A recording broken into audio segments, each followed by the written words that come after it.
இன்னொரு காலத்துல ஒரு ஊர்ல ரங்கநாதன் சீதான்னு ஒரு வயதான தம்பதிங்க இருந்தாங்க.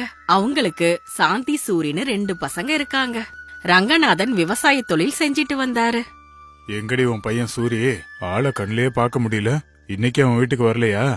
அவன் என்னைக்கு வீட்டுக்கு நேரத்துக்கு வந்திருக்கான்? இன்னைக்கு வரத்துக்கு நண்பர்களோட நேரங்காலம் பார்க்காம சுத்திட்டு இருப்பான். தோளுக்கு மேல வளர்ந்த பையன் வீட்டுல இருக்கிறப்ப கூலிக்காரங்களை வச்சு காட்டு வேலை பார்க்க வேண்டியதா இருக்கு. இவன் எப்ப மாறுவான்னு தெரியலையே. இது வரைக்கும் நீங்க 1000 தடவைக்கு மேல சொல்லிருப்பீங்க.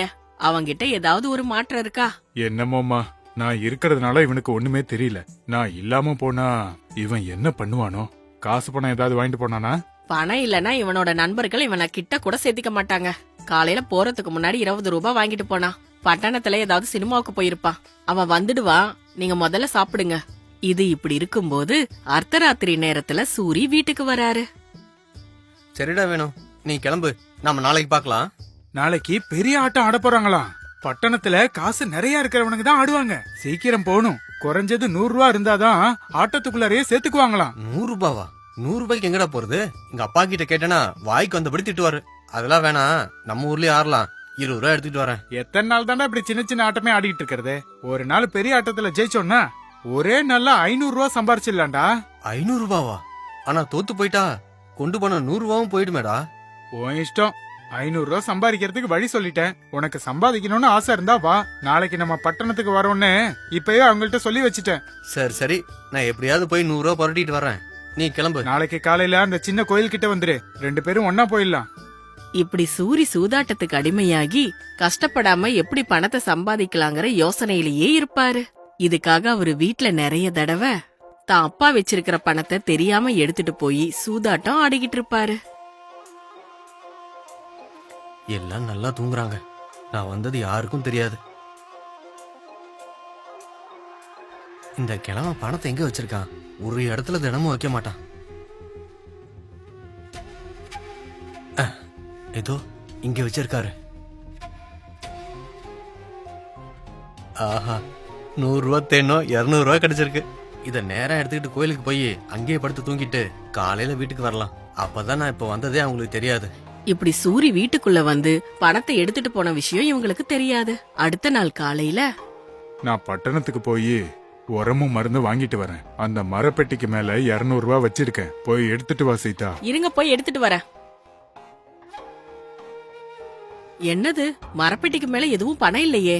எங்க வச்சு மறந்து போனாரோ? எங்கெங்க பணத்தை காணோம்? என்னடி இது? இங்கதாண்டி நான் பணத்தை வச்சேன். எனக்கு நல்ல ஞாபகம் இருக்கு. இந்த பாத்திரத்தை கீழே தான் வச்சேன். அப்ப எங்கெங்க வச்சீங்க? 1 2 200 ரூபான்னு சொல்றீங்க. எங்க போயிருக்கோம்? அப்ப திருடிட்டு போயிருப்பாங்கறியா? அது சரி, நம்ம சூர்யா நேத்து ராத்திரி வீட்டுக்கு வந்தானா? அவன் வீட்டுக்கு வரலங்க. நேத்து அர்த்தராத்திரி வரைக்கும் நான் முழிச்சிட்டு தான் இருந்தேன். ஏதோ திருடன் தான் திருடிட்டு போயிருப்பான். ஐயோ, இப்ப உரமும் மருந்து வாங்கணுமே. எடுத்து வச்ச அந்த 200 ரூபாயும் தொலைஞ்சு போச்சு. சரி, இப்ப என்ன பண்றது? அந்த பெட்டியில இருந்து ஒரு 200 ரூபாய் எடுத்து கொடு. என்னங்க இப்படி ஆயிடுச்சு? ஏண்டா சூரி, இங்க இருந்த 200 ரூபாவை நீ எடுத்தியா? நான் இதுக்கு 200 எடுக்க போறேன். நானே இப்பதான் வரேன். அம்மா, என்னாச்சு? உங்க அப்பா 200 ரூபாய் மரப்பெட்டி மேல வச்சிருந்தாரா? அது இப்ப காணோம். நீ ஏதாவது எடுத்துட்டு போனியான்னு தான் நான் உங்ககிட்ட கேக்குறேன். நேத்து ராத்திரி முழுக்க நீ வீட்டுக்கே வராம எங்கடா போன? எனக்கு ஓ மேலதான் சந்தேகம். நீ தானே அந்த 200 ரூபாய் பணத்தை எடுத்த? இங்க பாருமா, நான் தான் வீட்டுக்கே வரல. அப்புறம் எப்படி பணத்தை எடுத்திருப்பேன்? அப்படியே எனக்கு பணம் வேணும்னாலும் நான் கேட்டுதான் வாங்கியிருப்பேன். இப்படி திருட்டு வேலை செய்ய மாட்டேன். ஆமாங்க, அவன்லாம் அப்படி பண்ண மாட்டான். அவனுக்கு இந்த திருடுற பழக்கம்லாம் கிடையாது. சரி, யாரோ திருடன் தான் திருடிட்டு போயிருப்பான். நீங்க சீக்கிரம் போயிட்டு வந்துடுங்க. நம்ம பொண்ணை பாக்குறதுக்காக மாப்பிள்ளை வீட்டுக்காரங்க மதியம் வந்துடுவாங்க. இந்த 200 ரூபாய் எடுத்துட்டு போய் பிரகாஷ் ஐயா கிட்ட நான் கொடுத்தேன்னு சொல்லி பொருள் வாங்கிட்டு வா. ஐயோ, இன்னைக்கெல்லாம் போக முடியாது. வேணா நாளைக்கு போறேன். இன்னைக்கு நிறைய வேலை இருக்கு. நான் குளிச்சுட்டு உடனே கிளம்பணும். அப்படி என்ன ஐயாவுக்கு முக்கியமான ராஜகாரியம் இருக்கு? நண்பர்களோட ஒரு நாள் சுத்தாம இருந்தா என்ன ஆயிட போகுது? அதோட மாப்பிள்ளை வீட்டுக்காரங்க வேற வராங்க. அந்த நேரத்துல உங்க அப்பா வீட்டுல இருக்கணும் இல்லையா? அதெல்லாம் எனக்கு தெரியாதுமா, நான் கிளம்பணும். இப்படி வீட்டுக்குள்ள திருடின 200 ரூபாய் பணத்தை எடுத்துக்கிட்டு தான் நண்பன் வேணுவோட சேர்ந்து பட்டணத்துக்கு சூதாட்ட ஆட கிளம்பி போறாரு. இன்னைக்கு சாயந்தரம் நம்ம திரும்பி வரும்போது நம்ம ஜோப்ல எப்படியாவது 500 ரூபாய் இருக்கணும். நீ வேணா பாரு, இன்னைக்கு வெற்றி நமக்கு தான். 100 ரூபாய் எடுத்துட்டு வர சொன்னேன், எடுத்துட்டு வந்துட்டேன். என்ன பொதுவா தெரியல, புது ஆளுங்க கூட ஆட போறோம். பயப்படாதடா, என்கிட்ட சொலையா 50 ரூபாய் இருக்கு. இன்னைய நாள் நம்ம நாள்டா.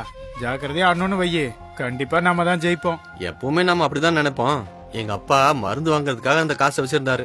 அவருக்கு தெரியாம நான் அந்த காசை திருடிட்டு வந்திருக்கேன். சாயந்தரம் அதை 2 மடங்காக்கி திருப்பி கொடுத்துரு. சரி வா, சீக்கிரம் போலாம்.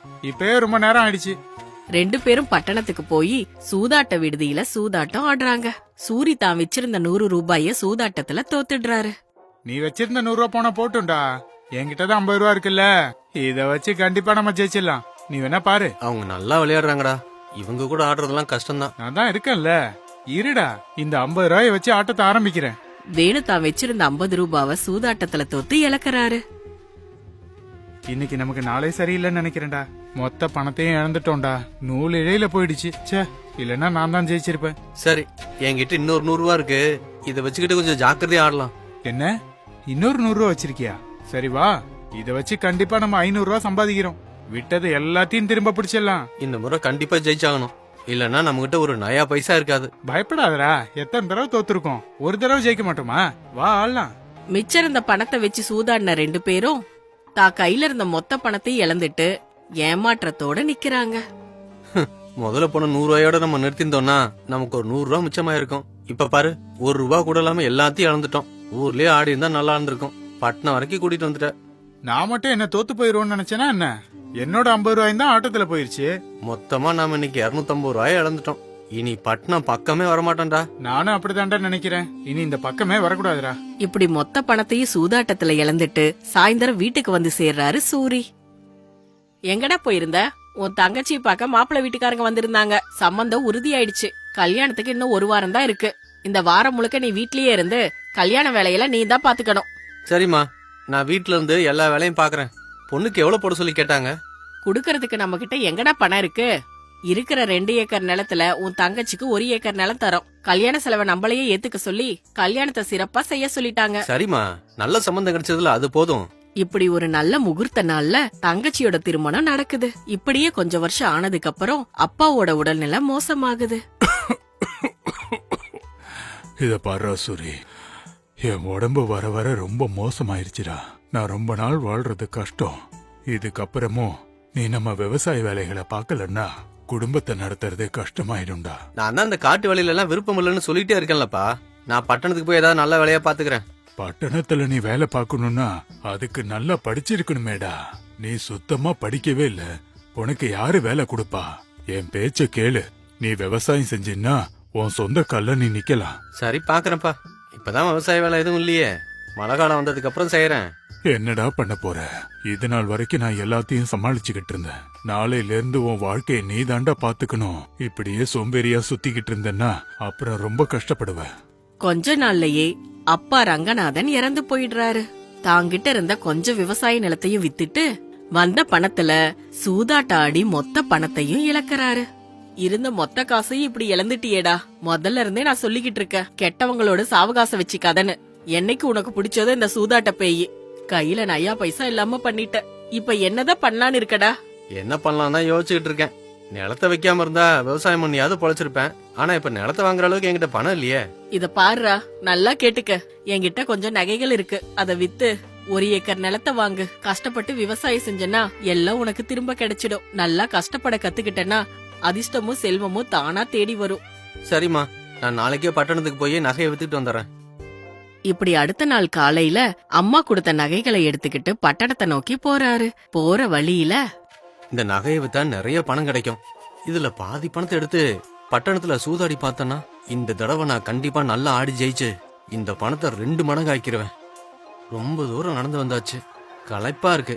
கொஞ்ச நேரம் இங்கேயே ஓய்வு எடுத்துக்கலாம். ஏய், யாரு நீ? தங்க நகைகளை வச்சுக்கிட்டு எங்க போயிட்டு இருக்க? நீ பேயா? நான் எங்க போறேங்கிறதெல்லாம் உனக்கு அப்புறமா சொல்றேன். என்கிட்ட தங்க நகை இருக்குன்னு உனக்கு எப்படி தெரியும்? நீ இப்ப எங்க போற, எதுக்காக போறன்னு முதல்ல என்கிட்ட சொல்லு. என்கிட்ட இருக்கிற தங்க நகைகள் எல்லாம் வித்து அதுல வர பணத்துல விவசாய நிலம் வாங்க போறேன். நீ என்கிட்ட போய் சொல்ற, எனக்கு தெரியும். நீ இந்த நகையை வித்துட்டு சூதாட்டம் ஆடுறதுக்காக தானே போற.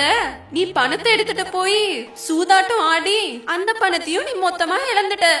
அப்படியா? எத்தனையோ தடவை தோத்துட்டேன். இந்த முறை நான் கண்டிப்பா ஜெயிப்பேன். எனக்கு அந்த நம்பிக்கை இருக்கு.